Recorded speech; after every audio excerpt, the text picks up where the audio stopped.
느헤미야 2장이고요. 4절에서 8절까지 말씀을 우리 같이 한 목소리로 읽겠습니다. 네, 우리 4절부터 읽습니다. 4절입니다. 시작. 왕이 내게 이르시되 그러면 네가 무엇을 원하느냐 하시기로 내가 곧 하늘의 하나님께 묵도하고 왕에게 아뢰되 왕이 만일 좋게 여기시고 종이 왕의 목전에서 은혜를 얻었사오면 나를 유다 땅 나의 조상들의 묘실이 있는 성읍에 보내어 그 성을 건축하게 하옵소서 하였는데 그때에 왕후도 왕 곁에 앉아 있었더라. 왕이 내게 이르시되 내가 몇 날에 다녀올 길이며 어느 때에 돌아오겠느냐 하고 왕이 나를 보내기를 좋게 여기시기로 내가 기한을 정하고 내가 또 왕에게 아뢰되 왕이 만일 좋게 여기시거든 강 서쪽 총독들에게 내리시는 조서를 내게 주사 그들이 나를 용납하여 유다에 들어가기까지 통과하게 하시고 또 왕의 삼림감독 아삽에게 조서를 내리사 그가 성전에 속한 영문의 문과 성곽과 내가 들어갈 집을 위하여 들보로 쓸 제목을 내게 주게 하옵소서 하매 내 하나님의 선한 손이 나를 도우심으로 왕이 허락하고. 아멘. 오늘 이 말씀 가운데 하나님의 은혜가 있기를 기도합니다. 우리 옆에 있는 믿음의 성도들과 인사하기를 소망합니다. 저는 당신이 좋습니다. 한번 왼쪽에 있는 분들 보고 인사할까요? 저는 당신이 좋습니다. 우리 반대에 있는 분들 보시고 저는 당신이 좋습니다. 정말 좋습니다. 우리 앞뒤에 있는 분들도 보시고요. 저는 당신이 정말 좋습니다. 좋은 분들 감사합니다. 오늘 말씀의 제목은요, 하나님의 선한 손이라는 제목입니다. 사실 두 가지 제목을 가지고 좀 고민을 했습니다. 오늘 내용은 위기를 기회로라는 제목이 더 맞다라는 생각이 들 때가 있었는데 중요한 것은 하나님의 선한 손이 하나님의 역사하심이기 때문에 제목을 저렇게 잡아보았습니다. 젊은 사람들이 열심히 사는 이유가 뭘까요? 여러분들 열심히 사는 이유가 뭐세요? 아마 이 단어 때문일 겁니다. 성공이라는 단어 때문에 열심히 사실 겁니다. 성공하면은 무엇을 누릴 수가 있습니까? 성공하면은 안정된 삶을 누릴 수가 있어요. 성공. 싫은 사람이 어디 있겠습니까? 전부 다 좋아하죠. 오늘은 성공한 사람 이야기가 하나 나옵니다. 그 사람은 느헤미야라고 하는 사람이에요. 전쟁에서 진 나라입니다. 패배한 나라지요. 유다라고 하는 나라.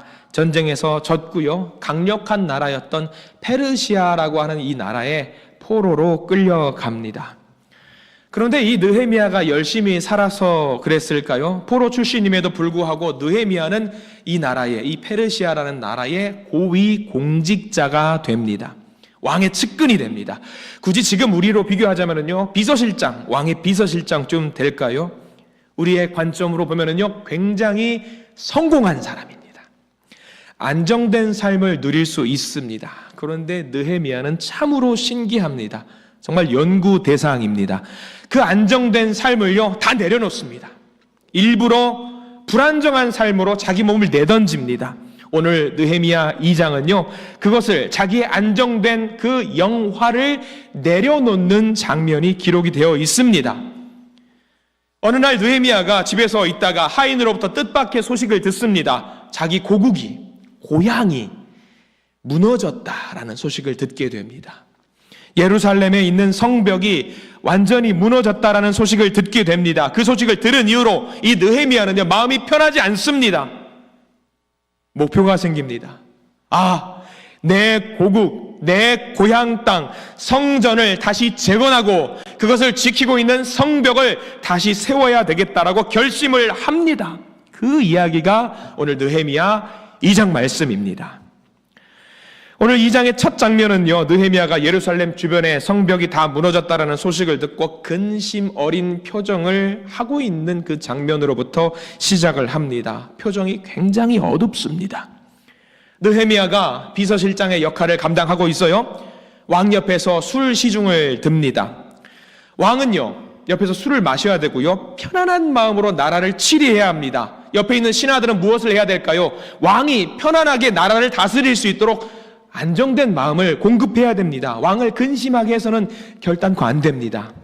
근데 지금 느헤미야 표정이 어떤 표정이냐면 울상이에요. 여러분들 집에서 자녀들이 표정이 울상이면 어떻습니까? 부모님도 근심이 생기게 마련입니다. 내 아들이 왜 저럴까? 내 딸이 무슨 일이 있을까? 고민이 되는구나 라는 생각을 하게 될 겁니다. 저는 부모님과 통화를 굉장히 자주 합니다. 어머니가 통화를 자주 하는데 통화할 때에 따라서 어머니는 늘 먼저 이런 말씀을 하십니다. 너 무슨 일이 있지?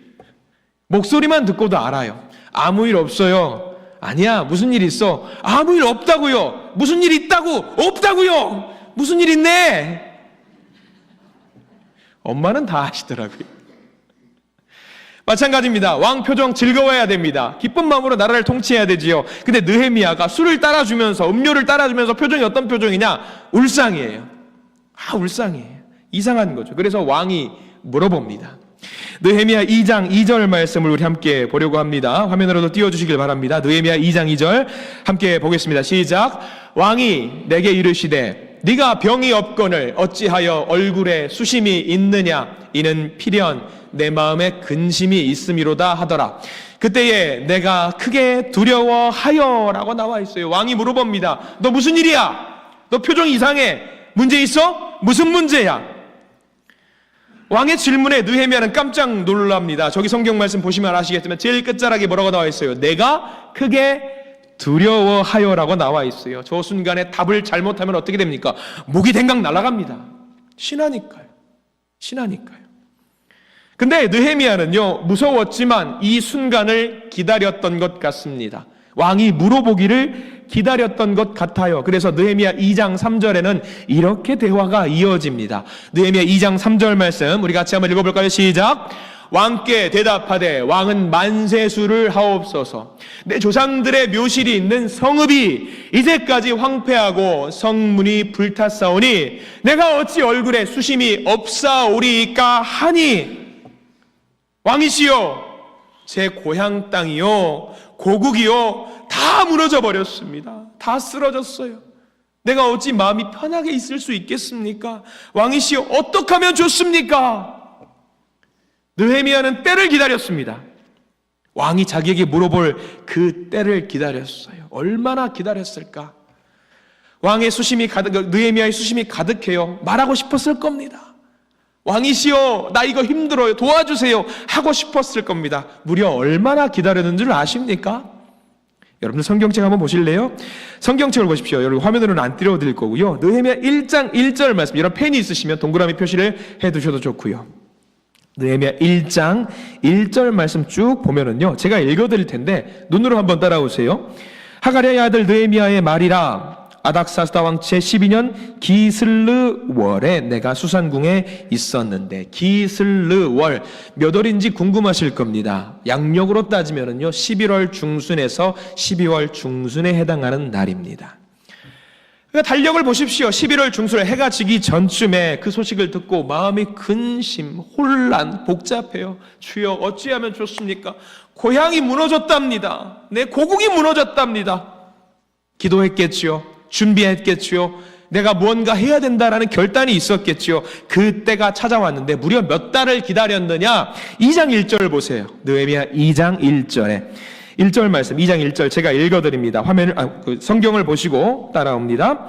아닥사스다 왕 제12년 니산월에라고 나와 있습니다. 니산월 표시하십시오. 양력으로 보면은요 3월에서 4월입니다. 마음에 근심이 있는 상태로 무려 몇 달을 기다렸냐? 4달 정도를 기다렸던 거예요. 기도하면서. 근데 여러분들 느헤미야를 읽어보신 분은 아실 겁니다. 느헤미야 이분은요 성격이 빠릿한 분이에요. 일사천리로 딱딱딱딱딱 해야 되는 사람이 느헤미야입니다. 바로바로 움직여야 돼요. 순발력이 넘치는 사람인데 그 성격대로라고 한다면은요, 이 급한 성격대로라고 한다면은 그 소식을 들은 즉시 사표를 내고 고향 예루살렘으로 돌아가야 됩니다. 근데 그렇게 하지 않습니다.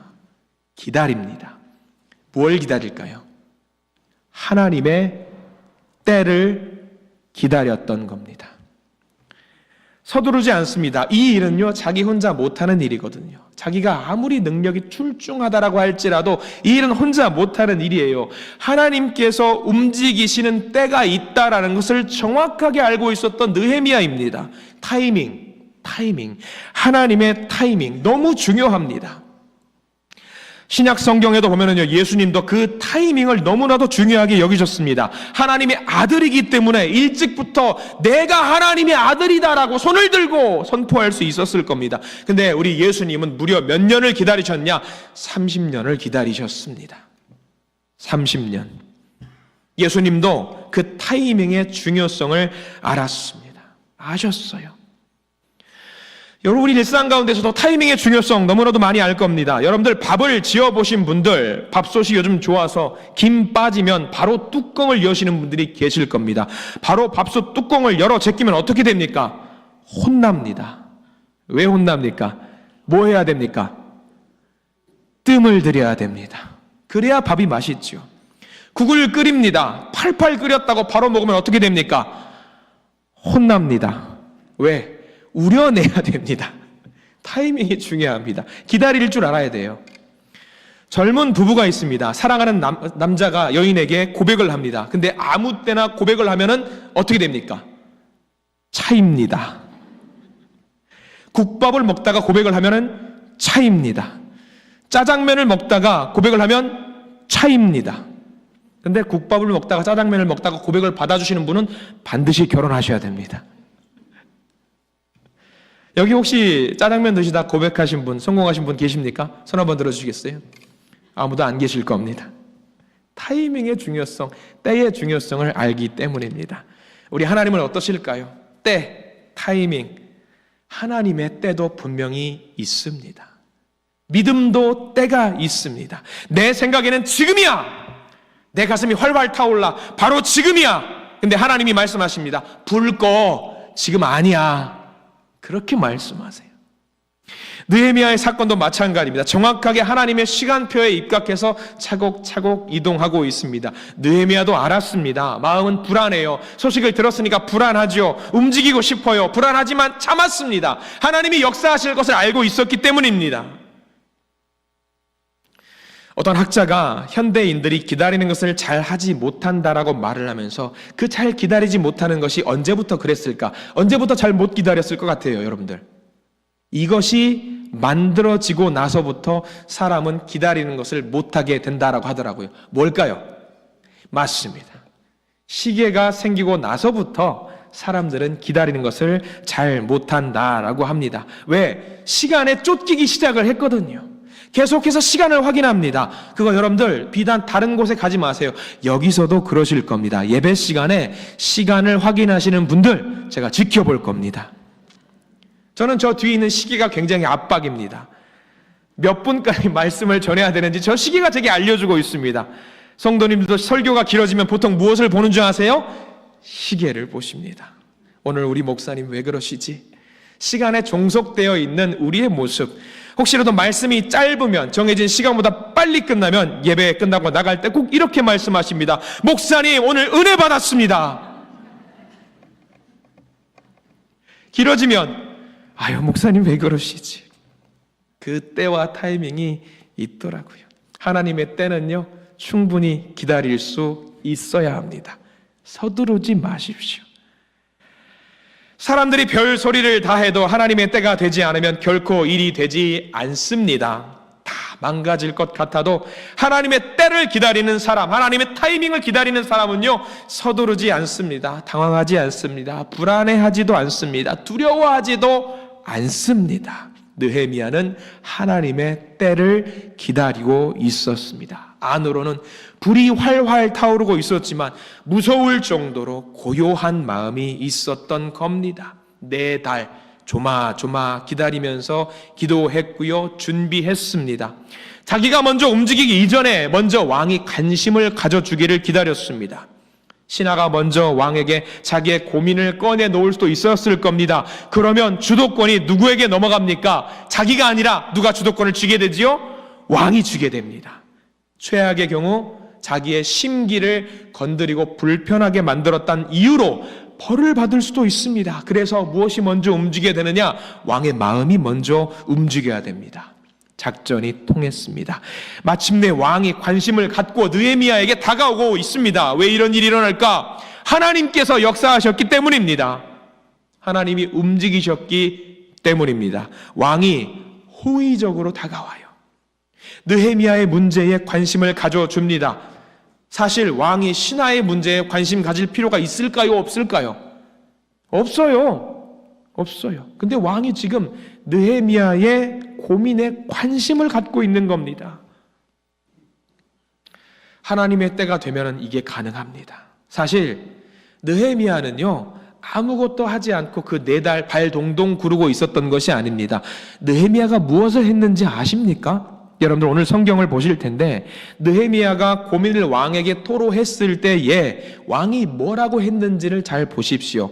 여러분 4절 보실까요? 2장 4절 말씀 화면으로도 띄워드릴 겁니다. 느헤미야 2장 4절 말씀 같이 한번 읽겠습니다. 시작. 왕이 내게 이르시되 그러면 네가 무엇을 원하느냐 하시기로 내가 곧 하늘의 하나님께 묵도하고 라고 했어요. 왕이 하는 말 잘 보세요. 내가 무엇을 너에게 해주기를 원하느냐. 일상 대화에서 이렇게 왕이 말할 수 있을까요? 아니요. 왕이 왜 이렇게 말합니까? 왕이 이렇게 말할 이유 없지요. 이건 파격적인 겁니다. 왕이 왜 신하에게 물어봐요? 물어볼 일이 아닙니다. 때가 되었으니까 물어보는 겁니다. 하나님의 때가 되었기 때문에 물어보는 겁니다. 감격적인 순간이 드디어 왔습니다. 여러분들 이 말씀 2장 4절 말씀을 잘 기억하십시오. 우리들의 삶 속에서도 이런 순간이 안 올 것 같습니까? 천만에요. 반드시 옵니다. 하나님의 뜻이 이루어질 때가 반드시 온다라는 것을 믿으시기 바랍니다. 기회가 반드시 옵니다. 어느 날 예수님께서 소경 바디메오를 만나십니다. 예수님께서 바디메오에게 물어보시지요. 뭐라고 물어보시냐면 내가 무엇을 해주기를 원하느냐. 언젠가 우리에게도 이런 황홀한 순간이 허락될 줄 믿습니다. 우리의 많은 기도 제목들 속에서도 이런 응답을 받으시기를 소망합니다. 할렐루야. 느헤미야가 거침없이 대답합니다. 준비를 했다라는 겁니다. 왕의 질문에 막힘없이 술술 자기 이야기를 합니다. 이거는 무엇이냐? 준비를 했다라는 거예요. 무엇이 필요한지 준비를 했다라는 겁니다. 느헤미야 2장 5절 말씀을 같이 한번 읽어볼까요? 느헤미야 2장 5절 말씀을 같이 읽습니다. 시작. 왕에게 아뢰되 왕이 만일 좋게 여기시고 종이 왕의 목전에서 은혜를 얻었사오면 나를 유다 땅 나의 조상들의 묘실이 있는 성읍에 보내어 그 성을 건축하게 하옵소서 하였는데 막힘없습니다. 하고자 하는 바를 정확하게 전달합니다. 왜? 준비했기 때문입니다. 무슨 말을 해야 될지 준비했기 때문입니다. 왕도 그 말을 듣고 가만히 흘려 넘어갈 수 없습니다. 관심을 갖습니다. 질문을 계속합니다. 언제 돌아올 건데? 뭐가 필요한데? 내가 어떻게 해주면 되는데? 왕이 굳이 물어볼 필요 없는 질문을 느헤미야에게 하고 있습니다. 왜? 하나님의 때가 됐기 때문입니다. 뭐가 필요한지, 돈은 얼마가 드는지, 서류는 혹시 뭐가 필요한지 이거저거 다 왕이 물어봅니다. 느헤미야는 마음에 고민과 근심이 있다고 가만히 있었던 사람이 아니에요. 기도하면서 준비했습니다. 기도하면서 준비했어요. 우리가 기도할 때에 제일 많이 하는 말이 무슨 말인 줄 아십니까? 1번 주여, 2번 믿습니다, 3번 주시옵소서. 이 3가지 말을 제일 많이 하더라고요. 믿습니까? 믿습니다. 이렇게 대답을 하죠. 우리 성도님들의 특징 제가 여쭤볼게요. 믿습니까? 또는 믿습니다라고 대답을 하죠. 아멘, 믿습니다. 근데 기도하면서 우리가 특징이 뭐가 있냐? 믿습니다 하고 나는 움직여요, 안 움직여요? 움직이시지요? 안 움직이시니까 아멘 안 하시는 거지요? 믿습니다 하면서 움직이지 않는다라는 크리스천들의 특징이 있어요. 믿는다면서요, 하나님께 다 맡기고 하나님 알아서 하세요, 나는 아무것도 안 하랍니다. 느헤미야는 그거 아니었어요. 믿습니다 하면서 준비했어요. 이게 우리와 큰 차이입니다. 비전을 가지고 전략을 짜면서 기도했던 사람, 준비했던 사람, 왕이 무엇을 원하느냐 했을 때 충동적으로 답변을 하는 것이 아니라 준비된 답변을 했던 사람입니다. 사랑하는 우리 믿음 한신 성도님들, 하나님의 도우심을 원하십니까? 하나님의 인도하심을 바라십니까? 하나님이 역사하실 수 있도록 전략을 짜시고 움직이시기 바랍니다. 전략은요, 전쟁 용어입니다. 죽기를 각오하고 나가는 비상 상황에서 하는 말이 전략입니다. 우리 교회도 마찬가지입니다. 우리 교회 가운데 하나님이 역사하시게 만들고자 한다면 여러분들 전략을 짜십시오. 믿습니다만 하고 끝내지 마시고요. 전략은 목사님만 하는 거다? 아닙니다. 저 혼자 뭘 합니까? 우리 모두 같이 해야 되는 거 아닙니까? 오늘 설날 명절 주간입니다. 저는 이렇게 꿈이 있다라고 사역을 시작하면서 드렸던 말씀, 우리 교회가 3대가 4대가 모여서 함께 신앙생활하는 교회가 되기를 소망한다라는 바람이 있습니다. 그거 이루어질 줄 믿습니다. 여러분들 자녀손들이 계실 겁니다. 그들에게 복음을 전하지 못했다라고 하면서 그저 믿습니다. 하나님 하실 줄 믿습니다. 하나님이 역사하실 줄 믿습니다. 그것만 하면은 될까요? 전략은 안 짜시렵니까? 하나님이 하시겠죠. 아멘입니다. 저도 당연히 하시겠지만 느헤미야가 했던 것 잘 기억하십시오. 내가 움직이지 않으면은요, 하나님 움직이실까요? 너가 먼저 해봐. 너가 먼저 해봐. 베드로가 풍랑을 헤치고 가는데 예수님이 저기서 물 위를 걸어오고 계세요. 베드로가 보니까 예수님이세요. 예수님, 저도 물 위를 걷게 해주세요. 그래, 와봐. 그래서 베드로가 뭘 했는지 아십니까? 발을 들어서 제일 먼저 물 위로 발을 올렸습니다. 믿습니다 하면서, 될 줄 믿습니다 하면서 먼저 움직였다라는 거죠. 여러분 명심하십시오. 내가 아무것도 하지 않으면서 믿습니다 하면은 절대로 안 됩니다. 수능을 준비하는 믿음 좋은 학생이 있습니다. 신앙이 너무나 좋아요. 믿습니다. 하나님 믿습니다. 수능 잘 보게 해줄 줄 믿습니다. 아멘. 하나님이 하실 줄 믿습니다. 기도 가운데 하나님이 응답하십니다. 수능 시험지는 잘 보게 해줄게. 시험지는 잘 보게 해줄게. 시험은 나도 모르겠지만 시험지는 잘 보게 해줄게. 믿습니다 하면서 공부 안 하고 가만히 있으면 되겠습니까? 공부해야죠. 전략을 짜야죠. 뭔가 해야죠. 느헤미야도 오래도록 방치되어진 그 성벽을 재건하는 일이 쉬운 일이 아니라는 것을 알고 있었어요. 방해꾼도 많았고요. 적들도 많았고요.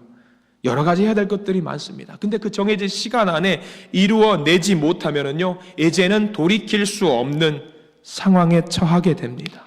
그 큰 그림을 그리면서 왕에게 설명을 하는 겁니다. 저는 우리 교회 성도님들이 믿음이 정말 대단하시다라고 생각을 합니다. 그런데요, 믿음이 좋아도 뜨거운 열정과 가슴이 있어도 대책이 없으면은요, 안 됩니다. 있어야 합니다. 하나님이 우리에게 꿈을 주십니다. 그 꿈을 이루기 위해서 우리는 기도를 할 겁니다. 찬양을 하고 예배를 하고 한 목소리로 기도할 겁니다. 근데 그 기회가 왔는데 모두에게 그 기회를 잡을 수 있는 것은 아니더라고요. 그 기회를 붙잡아야 되는데 누가 그 기회를 잡느냐? 준비된 사람이 잡더라고요. 기회가 오지 않는다고, 남이 나를 알아주지 않는다고 섭섭해 하실 이유가 없습니다. 그 꿈을 현실화할 수 있는 대안을 갖고 한 걸음 내디디면은요, 하나님이 역사하십니다. 느헤미야의 행동을 우리가 조금 더 보기를 원합니다. 느헤미야 2장 4절 말씀을 다시 한번 읽어보려고 합니다. 화면으로도 띄워드릴 텐데 느헤미야 2장 4절 같이 읽습니다.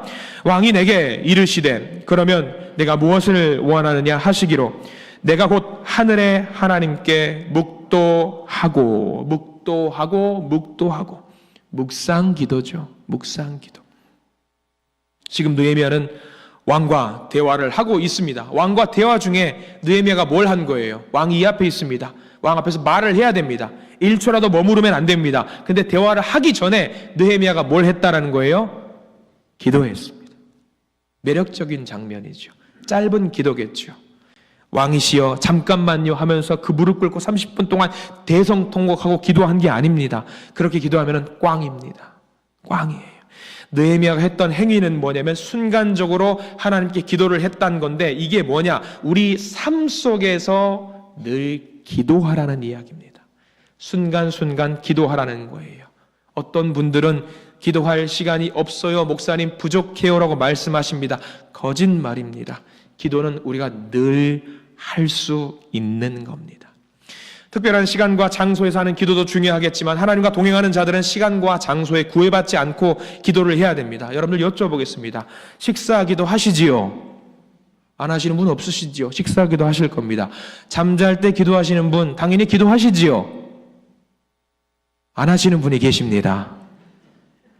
일어나셔서 기도하시지요? 안 하시는 분이 계십니다. 기도하십시오. 그러면 여러분들 한번 이런 질문을 드려보겠습니다. 대소변 할 때 기도하시는 분 계십니까? 기도하셔야 됩니다. 순간순간, 모든 순간 상황 속에서 하나님과 기도하십시오. 격식을 가져서 할 필요 없습니다. 하나님 부르시고 기도하십시오. 모든 순간에 기도하십시오. 느헤미야가 했던 기도는 그겁니다. 순간적인 기도. 왕이 물어봤어요. 바로 대답을 해야 되는데 그 순간적인 상황 속에서 느헤미야가 했던 것, 기도했던 겁니다. 왜 이게 가능했겠냐? 늘 기도했기 때문입니다. 늘 기도했기 때문에. 우리는 왕이 네가 원하는 게 무엇이야? 라는 것에만 초점을 맞추는데 그거는 하나도 중요하지 않습니다. 더 중요한 것. 첫 번째 기도했다라는 것. 두 번째는요. 이게 더 중요합니다. 느헤미야 2장 8절 말씀을 보십시오. 느헤미야 2장 8절. 이 느헤미야 성경의 가장 큰 핵심이거든요. 2장 8절 말씀. 여러분들 펜이 있으시면 2장 8절에 저기 노랗게 표시되어 있는 저 부분에 반드시 밑줄을 그어두십시오. 자, 2장 8절 읽겠습니다. 또 왕의 삼림감독 아삽에게 조서를 내리사 그가 성전에 속한 영문의 문과 성곽과 내가 들어갈 집을 위하여 들보로 쓸 제목을 내게 주게 하옵소서 하매 내 하나님의 선한 손이 나를 도우심으로 왕이 허락하고, 왕이 허락한 게 중요한 게 아니에요. 하나님의 역사하심이 그 자리 가운데 임했다라는 게 더 중요합니다. 하나님의 손이 그 순간에 자기를 도우셨다라는 거예요. 느헤미야 최고의 명장면입니다. 최고의 명장면이에요. 하나님의 선한 손이 도우셨다라는 겁니다. 하나님의 선한 손이, 하나님께서 그 왕의 마음을 움직이셨다라는 거예요. 느헤미야를 대하는 왕의 모습 잠깐 한번 여러분 영화 찍어보세요. 느헤미야가 왕과 대화하는 모습을 영화를 찍듯이 그림을 그려보십시오. 왕은요 마치 뭔가 홀린 듯이 느헤미야가 말하는 걸 다 대답해요. 뭐가 필요해? 이게 필요합니다. 또 뭐가 필요해? 이게 필요합니다. 또 뭐가 필요한데? 이게 필요해. 이게 술술술술 나와요. 왕이 그럴 필요가 없어요. 근데 이거를 한단 말이죠. 무엇에 마치 홀린 것처럼. 마치 막 정신 나간 사람처럼 느헤미야의 말에 다 대답을 해준단 말이에요. 이게 뭐냐? 하나님의 선하신 손이 역사하신 거라는 사실입니다. 하나님이 역사하셔서 왕의 심령을 바꾸어 놓으셨습니다. 이게 뭐냐? 때가 된 거예요. 하나님이 역사하실 때가 된 거예요. 왕이 아낌없이 지원을 약속합니다. 마치 다 도와줄게 기다리고 있었던 사람처럼 느헤미야가 말만 하면 오케이 다 들어줄게. 또 뭐가 필요해? 오케이 다 해줄게. 이렇게 왕의 마음을 누가 열어놓았을까요? 하나님이 하신 거죠. 하나님이 하신 거예요. 내 하나님의 선한 손이 나를 도우셨어요. 세상은 이것을 뭐라고 한 줄 아세요? 두 글자로 우연이라고 합니다. 근데 여러분 아실 거예요. 우연이 반복이 되면 뭔지 아세요? 필연이라고 하시는데 우리는 필연이라고 하면 안 됩니다. 하나님의 역사하심이라고 말해야 됩니다. 하나님의 역사하심이에요. 느헤미야를 통해서 우리가 무엇을 기도해야 되는가 잘 보십시오. 느헤미야의 성벽 재건은요 열심으로 될 수 있는 게 아닙니다. 너무 큰 일이거든요. 우리도 느헤미야처럼 뭔가 신앙생활 좀 제대로 해보려고 할 때 어려움이 찾아와요. 어려움이 찾아오는 것은 당연한 겁니다. 당연한 겁니다. 어려움 앞에서 피하지 마십시오. 거기서 기도하면서 하나님의 일하심을 경험하시는 저와 여러분들 되시기를 축원합니다. 느헤미야는 하나님을 의지했습니다. 아닥사스다 왕을 움직이셨고 느헤미야를 돕게 만드셨습니다. 놀라운 일입니다. 세상 사람들이 권력자를 움직일 수 있는 최고의 방법이 뭔지 아세요? 힘 있는 자를 움직일 수 있는 방법 뭘 것 같아요? 이거면 되더라고요. 돈이면 돼요. 뇌물이면 돼요. 뇌물 넘어서 혈연, 지연, 학연, 또 잔머리. 뭘 해보려고 우리가 잔꾀를 부려요. 여러분들 잔머리 굴리면 어떻게 되는 줄 아세요? 잔머리 굴리면 목이 꺾여서 죽어요. 잔머리 굴리면 안 돼요. 하나님 앞에서. 하나님 앞에서 절대로 잔머리 굴리지 마십시오. 세상은 통할지 모릅니다. 근데 하나님께 그것은 먹히지 않습니다. 우리가 왜 기도하는 줄 아세요? 기도하면은요, 다른 생각을 해요, 안 해요? 안 해요. 기도하면은 무엇만 생각하는 줄 아세요? 하나님만 생각하기 때문에. 단순해져요. 사람은 단순해져요.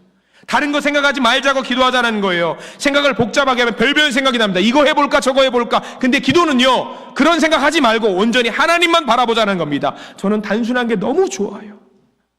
단순한 게. 저는 제가 우리 성도님들께 가끔 막 웃으면서 하는 말 하나 있죠. 무엇이 중한디? 무엇이 중한디? 하나님만 바라보면 되는 거예요. 다른 거 바라보지 말고 하나님과 1대1로 만나는 거죠. 느헤미야가 자기 능력으로 왕을 움직일 수 있을까요? 못 움직여요. 이 사람을 움직이려면 더 높은 사람을 움직여야 돼요. 그럼 왕을 움직일 수 있는 존재는 누구뿐이에요? 하나님뿐이잖아요. 하나님이 하셔야죠. 성전과 성벽이 무너졌던 것처럼 우리 한국 교회도 많이 무너졌습니다. 여러분, 우리 교회는 어때요? 우리 교회는 어떻습니까? 성전과 성벽이 아직 완벽합니까? 좋아 보이십니까? 좋아 보일 수도 있습니다. 근데 저는 이 한신교회에 담임 목사로 세워주셔서, 여러분들이 세워주셔서 늘 여러 가지 고민을 하는데, 전에 섬기던 교회에서 한 안수 집사님과 대화를 하면서 저에게 조언을 하시는 바가 하나 있었습니다. 목사님은 우리 성도들과는 다르게 교회를 끌고 가셔야 됩니다. 네, 집사님, 어떻게 해야 될까요? 목사님, 지금 말고요, 5년 뒤를 항상 생각하십시오. 그리고 10년 뒤를 생각하십시오. 한번 여러분께 여쭤봅니다. 우리 교회 좋은 교회죠? 좋은 교회 맞죠? 우리 교회 5년 뒤에도 좋은 교회가 맞을까요? 감사합니다. 우리 교회 10년 뒤는 좋은 교회 맞을까요? 정말이죠? 갑자기 대답이 자신이 없어지시는. 그 안수 집사님과 대화를 하면서 5년 뒤에 우리 교회의 그림을 그려보았습니다. 어떠세요? 여러분들 솔직히. 대한민국 교회가 다 지금 무너지고 있어요. 성전과 성벽이 무너지고 있어요. 저는 좀 그런 현실이 요즘 부쩍 그 고민을 많이 해요. 많은 프로그램, 교회 행사, 교제의 시간 다 중요한데 그런 것들을 기획을 하다가 5년 뒤에 우리 교회의 모습을 생각해 보니까 조금 마음이 울컥이더라고요. 분명히 느헤미야 말씀을 묵상하면서 하나님의 선한 손이 우리 교회를 엮고 우리 교회를 움직이게 만드실 것을 믿는데, 하나님이 느헤미야에게 뭘 하라고 하셨냐면 준비하고 움직이라고 했단 말이죠. 하나님, 움직이고 준비하겠습니다. 움직이고 준비할 텐데, 여러분들 죄송해요. 목사인데 믿음이 약한가 봐요. 5년 뒤의 모습이 자신이 없고 손이 떨릴 때가 가끔 있어요. 기도하는데 눈물이 나와요. 간절히 기도하고 있습니다. 하나님은 느헤미야를 사용하셔서, 왕도 사용하셔서 예루살렘을 회복시키셨는데, 그게 무려 얼마나 걸린 줄 아세요?